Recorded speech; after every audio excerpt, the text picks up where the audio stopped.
Today's podcast is all about OpenAI, some of their new releases of specifically ChatGPT-03.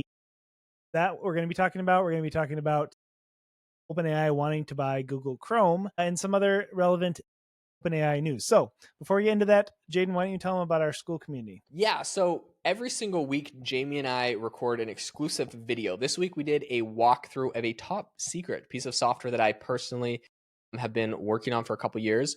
And we break down how to use it to get a competitive edge to grow and scale your businesses using AI. So these are videos we don't post anywhere else, tips and tricks, beta access to software and programs we're building. All of that is on the school community. So it is $19 a month. But if you sign up today, you can lock in that price because in the future, we'll be raising it. In the past, we've had it at $100, so it's at a discount right now, but we'll be raising the price again in the future. So if you lock in $19, that won't be raised on you. We have over 300 members in the school community, and everybody shares advice and ideas. So if you have questions, ask the community. If you want to see our exclusive content, go check that out. There's all sorts of, over 50 videos and all sorts of really cool stuff. So we would love to have you as a member. Their link is in the description to the school community. But let's get into what OpenAI is doing. The biggest thing I think we have to talk about is OpenAI's new O3 model that they have just launched. This is something really exciting if you have tested it out. I've gotten really mixed reviews and mostly really positive reviews from a lot of people that love it and say it's much better than all the other models. One thing that's cool is I'll show you a demo of it, but I just asked it, tell a joke. It said, "Why did the scarecrow get promoted? Because he was outstanding in his field." Haha. The thing about that is like that joke you could get from even a lot of all the older AI models. So I think a lot of people do what I just did right here, test something very small and are like, it's pretty much the same. And I actually got that response for a lot of the time, but there's very specific areas that it excels significantly past previous models. Now, I don't know if it's the best in the whole world compared to like every other AI model. It's pretty good, but it definitely is beating out some of the older models. So yeah, I think this is kind of cool. I guess, Jamie, what are your thoughts? OpenAI, are they always just releasing new models, or is this actually a big deal? Yeah, I mean, my head kind of spins at this point about how many different models there are and what their use cases are, because I know there's different use cases depending on what you're trying to do. I always leave it at the 4.0, which is the most recent one, I guess, or not the most recent one. I don't even know, but I usually just leave it on 4.0. I get the results I want. But what would someone want to use O3 for? So I think O3 excels past previous models that they've had, specifically with what they call, like with code. It's much better at code than previous models. I still know a lot of people that are just using Anthropic for code, but the thing that they say it's really good at is it has a score of 53% on the ARC AGI-1 benchmark, so that's pretty solid on that benchmark. What's interesting is they have an O4 mini model as well, and what's interesting is the ARC AGI-2, so that's like a benchmark or a puzzle, is completely unsolved. No AI model has ever solved it. So they're making these like benchmarks that are harder and harder for AI models to solve. I think benchmarking is such an interesting like business, but so needed for models. In any case, if it's getting like 53% on the previous benchmark, the new one no one's even solved, but the previous one's getting 53% on, like it's pretty smart compared to a lot of other models. So Yeah, um, it said when you click down on the menu on ChatGPT, it said advanced reasoning. So maybe that's more strong in the reasoning category. And then obviously I picked up on this, although I'm no expert. I'm assuming AGI benchmarks are measuring how close they are to reaching artificial general intelligence. Is that yep. correct? Like Yeah, they're trying exactly. to move in that direction. Yeah. Okay. So essentially, um, yeah, there's a lot of cool things. One cool use case that someone was recently showing on Twitter is they said, O3 study all the content Stanford, MIT, and other top schools have on modern AI, machine learning, and LLMs, and create a course plan focused on application. And it then went and made a course plan. But inside the core lecture, it has a thing called core lecture playlist, and it actually found YouTube videos and has links inside. So if you wanted to become an expert on something, you don't have to go buy like a course. You just ask it, and it's going to go find all of that and put together a whole the whole Wow. thing for you and build the course with links to actual videos. I think this is actually a really interesting side hustle if anyone's interested in doing course content. Essentially, you could use this to build your curriculums and your courses. You could go and watch all those videos and learn about whatever they talk about. And you could, a couple things. You could essentially, I think you could use AI to recreate the videos, because these are going to be by random people about different things that are like, it's cohesive here, but the videos are all random. You get the AI to watch them, or the AI to recreate them with one of these AI avatar things. And you can make courses, I believe, and just sell them on Coursera.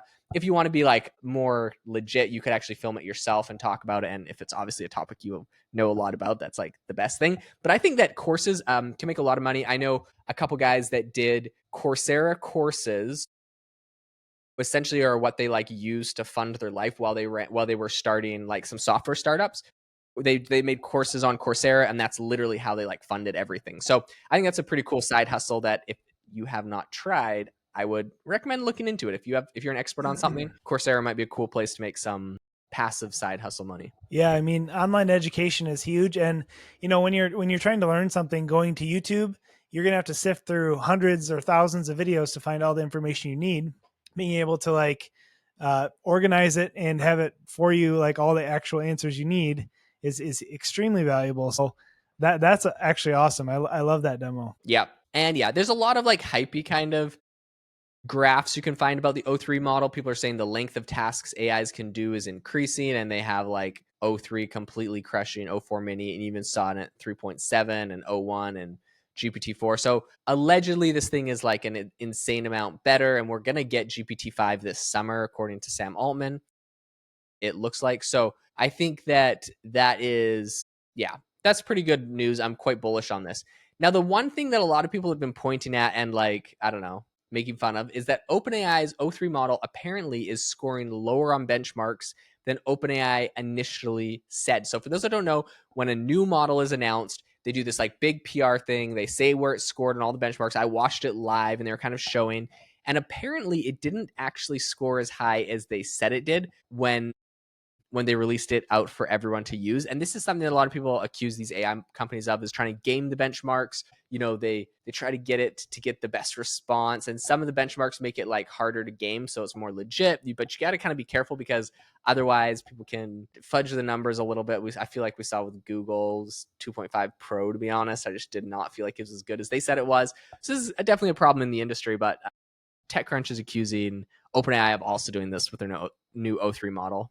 Well, yeah, I mean, the numbers, the benchmarks don't really mean a whole lot to me as far as numbers. I like my use cases, Totally. but yeah, I guess it is important to track those and be honest about them. Speaking of which, one thing people have been growing concerned of with ChatGPT is that apparently it is referring to users by their names unprompted. So people find this a little bit creepy that it, talks to them and uses their name, their first person name.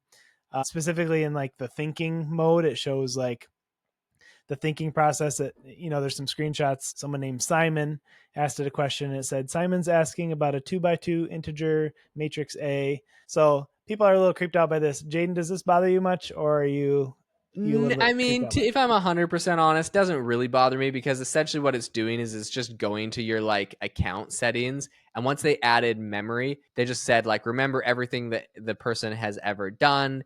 And if you just go to your, personalization or whatever, it just like in your account, there's a way to see your name. So it just knows what your name is, or you've said what your name is in the past before. And now it remembers it in your history. And yeah, so it's going to say it. I don't know. It's not the end of the world to me. I mean, you tell the AI model everything, and so it pretty much knows, and now it knows to save it. So, I don't know. Google and everyone else knows your name too, unless you have an anonymous account. Right. Exactly.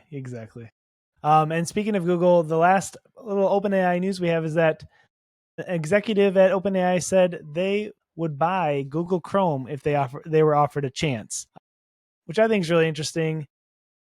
Why, I don't know why they haven't come out with a browser yet, but Google Chrome is, in my opinion, the best. I use it exclusively. So, but it would be nice to have OpenAI kind of integrated into it. So, what do you think about that, Jaeden? I just think that the whole thing is pretty funny. It seems like they're kind of ripping Google a little bit, because they're like, so this was Nick Turley. he said this during a court hearing on Tuesday, because Google's got all these antitrust and like kind of monopoly court hearings and a bunch of other stuff going on. But anyways, what he's talking about, that he said that OpenAI would love to, quote, offer a really incredible experience and introduce users into what an AI first browser looks like. What's funny, he said this over on Bloomberg. What's funny to me about this though is just like, Google's obviously not doing their job of making an AI first browser. So if they have to get broken up for antitrust stuff, we'd be happy to buy it and like actually do something innovative. I don't know. I just thought it was like the ultimate diss, even if it never gets broken up and they never have to sell it to anyone. Now it's just like, you guys aren't doing an AI first browser. We definitely could. I think OpenAI probably is working on some of these kinds of things, because I know they're trying to be a competitor to Perplexity in a way with a bunch of different things. Sure. And a lot of people are saying this new OpenAI, update is like absolutely killed Perplexity. I don't know if it's true, but Perplexity's got a lot of cool use cases still. But yeah, I think that this is it's pretty interesting and also kind of a good little jab at Google, in my opinion. Yeah, I mean, I get it. Google does have, their AI summaries, and that's pretty much all they've integrated so far. They could probably do more with, AI integrations and stuff, but I would like to see an open AI browser. Isn't there a plugin you can get for Chrome with ChatGPT, or no? Yeah, you can get a plugin and you can also set it as, I believe there's a way to set it as your default search engine. So some people do that. Some people do Perplexity, as it's a little bit better, like with some of the search stuff, or even Grok. I just saw today added search and a live update information from X, which I saw Nice. some people like complaining about that a week ago. So, anyways, that's probably a whole nother episode. Some of the cool things you could do there. But, apparently the judge told Google they got to divest Chrome. We'll see if it actually falls through or if they kind of like appeal the suit or whatever. But OpenAI has apparently actually looked at working on a browser. And they even hired ex Google developer Ben Goodger and Darren Fisher, who worked on the original Chrome project. They hired them a few months ago. So, I mean, we could be seeing some interesting things. And maybe they're prepping for Google to get smacked and they're going to try to just grab that Google Chrome extension or that Google Chrome browser, and they're already working on everything they want to add into it. So this can be pretty cool and very, very bullish for OpenAI, because essentially that will unlock the agent space for them if they had everyone with Google Chrome, and now they can release agents on there that can take over your browser and do things. I mean, that would be huge. So we'll keep you up to date on everything happening with OpenAI. So much news. Thanks so much for listening to the episode today. And make sure, if you want to join the AI Hustle School community, you check out the link in the description. We would love to have you as a member, help you grow and scale your business or career. Thanks so much. We will catch you all next time.